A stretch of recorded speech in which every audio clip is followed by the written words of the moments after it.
Good morning to everyone. My name is Srinath Chetta, studying 8th Icon in our Chaitanya Little Talent School. This is my team. My name is Chaitra. My name is Gayatri. My name is Kirti.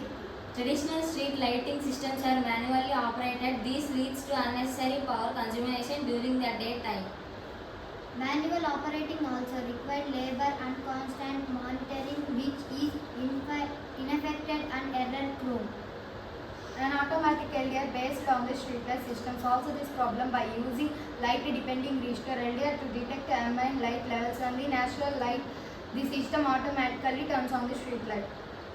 Similar, when sufficient daylight is dedicated, it automatically turns on the lights. This ensures efficient energy usage, reduced human influence. Let's see the operation. See when light falls. As we can see, when lights falls on the LDR sensor, the street light remains off. Now when I cover the sensor and block the light, the street light automatically turns on.